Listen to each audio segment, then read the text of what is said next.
Okay.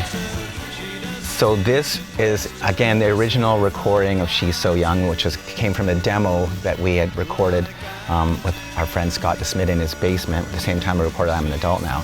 What's interesting about this is the original version of this song started with a drum beat and then into the first chorus, which is what, and then when we decided, after we recorded it and we decided to press it, we got it remixed by a friend of our bass player, Johnny's, in Saskatchewan. And so I asked if he could trim off, either I asked if he could trim off the drum beat at the beginning or he just did it. I can't remember which one. But anyway, that seemed like a good idea and it just went right into the chorus as you just heard.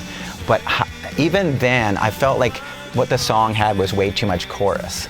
And so when we eventually re-recorded it for Love Junk with Todd Rundgren, we started it on the first verse.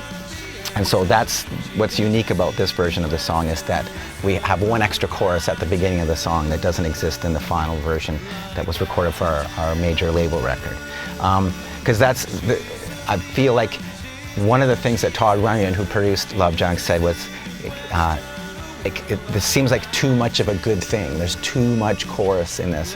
As you know, he said the chorus is very engaging, but it's just constantly happening in the song. And so that was a really interesting lesson, actually, figuring that stuff out, figuring out about arranging songs, which is something that's helped me a lot in my producing career, is like how to edit down a song so that it's just down to its essential elements. So that worked out really great.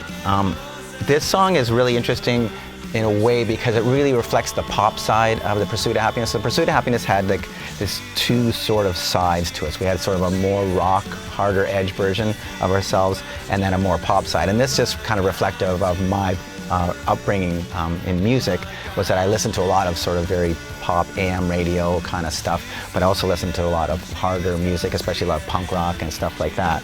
So we sort of had those two things, and those two things sort of were in my songwriting and sort of in the band's DNA. And I remember early on when we were getting reviewed and someone came up with this line, said, or maybe we came up with it. I think we came up with it and we used it. It was like, if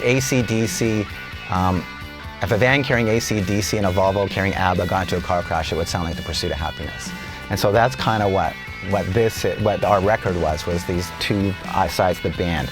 And so what Todd Rundgren did for us was he sort of helped us define that. And so we had some songs that were even more poppy, even more sweeter than this one, and he called them he said they are too twee. And then we had some other songs that were really more hard, or they had a lot of guitar, they were kind of guitar, and he said those are too guitar oriented. You're not really good enough guitar player to have too guitar-oriented a song. So he said, we had 30 songs. And he said, these are the ones that are too twee, these are the ones that are too guitar, and these are the ones that you do the best. And so essentially he helped us define our sound. And so that was good. The other interesting story about this song, and well, it wasn't so much this song, but we played this song on the Mickey Mouse Club, which was a big Disney show. And we also played it with When the Sky Comes Falling Down, which is about killing yourself. So I've always felt that was kind of funny that we had these two subversive songs on the Mickey Mouse Club.